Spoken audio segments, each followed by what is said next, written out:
Olá, sejam bem-vindos a mais uma videoaula do projeto 365 Expert Adobe. Nessa aula eu quero mostrar para vocês como recortar usando a ferramenta Caneta, que é uma opção mais avançada de recorte que você vai utilizar quando não conseguir fazer o básico. Por exemplo, se eu tentar fazer com a seleção rápida, vocês vão ver que ele vai vazar nessa parte clara, então não funcionaria. Mesma coisa vai valer para a varinha mágica, que é muito mais sensível. Se eu colocar uma tolerância do claro até esse cinza médio, ele vai pegar a imagem praticamente toda.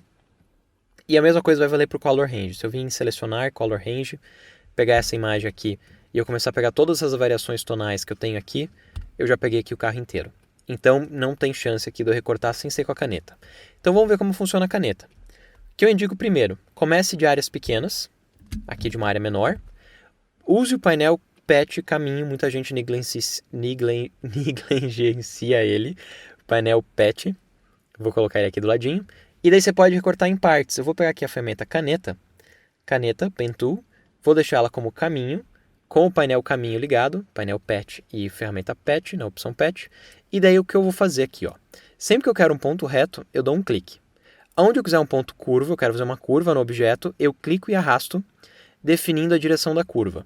Basicamente eu faço assim, um ponto no começo, um no centro definindo a curvatura e um no fim.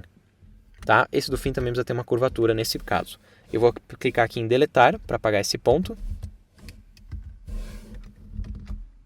Ou Ctrl Z. Clico e arrasto. Venho aqui assim. Clico e arrasto. Aqui bem no meio da curvatura. Mais um na ponta. Clico e arrasto. Entenderam mais ou menos o esquema? Um no começo, no meio, na ponta. No meio, na ponta. No meio. Você não precisa dar um monte de cliques. Se você der um monte de clique, a sua curvatura vai ficar serrilhada e não vai ficar realista. Então, tente seguir a forma da curva. Um no começo, um aqui assim no meio, um na ponta. A curvatura mudou, faz um novo ponto. Mas porque a curva mudou, não porque você está picando a curva. Você tem que seguir a forma que essa curva tem. Aqui no caso tem um ponto complexo. Eu vou dar um Ctrl+, para aproximar. Barra de espaço e a mãozinha, eu uso para mover mais para próximo. Mais Ctrl+.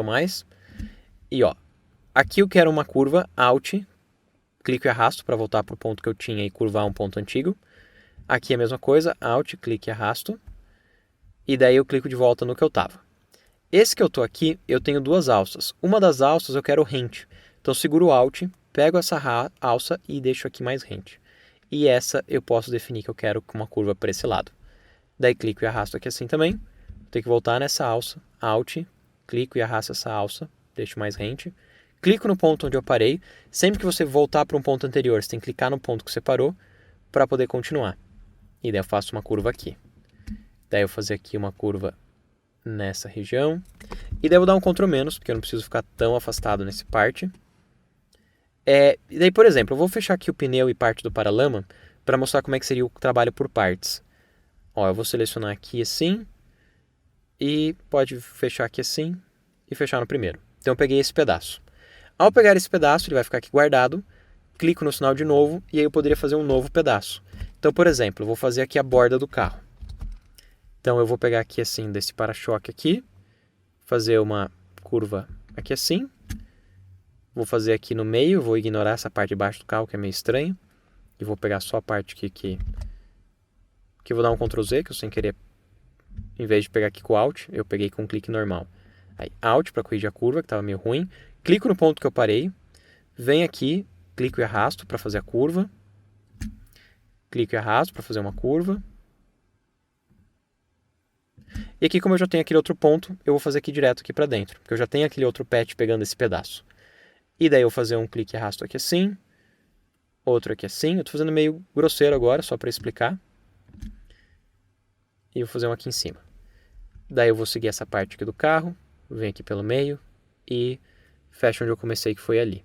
Então, ó, fiz uma outra parte. Então eu tenho uma parte com o pneu e uma parte com a parte de cima. E eu poderia ir fazendo assim várias vezes, vários pedacinhos. Quando eu terminar de fazer todos os pedaços, eu só venho aqui no primeiro, dou um Ctrl clique e ele vira uma seleção. Se eu quero incluir o segundo, eu faço um Ctrl Shift clique. Ctrl Shift clique, eu somo os dois. Tá vendo? Daí eu somei essa parte com essa parte. Daí quando eu aplicar uma máscara padrão, eu apliquei uma máscara somando esses dois pedaços. Então eu deixo esses dois pedaços ali salvos e eu posso começar a fazer o próximo, porque eu sei que quando eu precisar eu já tenho ele salvo. Então, por exemplo, fazer a parte de cima do carro. Crio aqui um novo, fazer aqui a parte de cima do carro. Estou fazendo grosseiramente mesmo, só para ilustrar, tá? Vocês façam aproximando e fazendo mais bonitinho. Então, vou pegar essa partezinha aqui. Aqui eu vou dar um Alt e corrijo essa linha. Continuo de onde eu parei. Vou vir aqui assim para cá. Teria que fazer uma curva ali para ficar mais perfeitinho. Mas só para ilustrar. Vou vir aqui assim e vou fechar. Daí, ó, Ctrl clique no primeiro, com Shift, Ctrl Shift clique no segundo. E no terceiro já peguei toda essa região do carro. Tá vendo? Bom, vai ser assim que você vai fazer recortes complexos, pedacinho por pedacinho, até você somar todas as áreas do carro. Tem que ter paciência, principalmente se for um objeto complexo. Aqui eu ainda estou fazendo um objeto mais simples. Não é simples o suficiente para resolver com as ferramentas básicas, mas é simples o suficiente para fazer com formas simples, tá? Espero que vocês tenham gostado. Na próxima aula a gente vai ver, além de fechar essa seleção, vocês vão ver já ela pronta, vocês vão ver como eu finalizar daí as janelinhas, que as janelas têm que ser translúcidas. Vai ter que ter um truque a mais ali. A gente se encontra na próxima aula para ver isso. Até amanhã.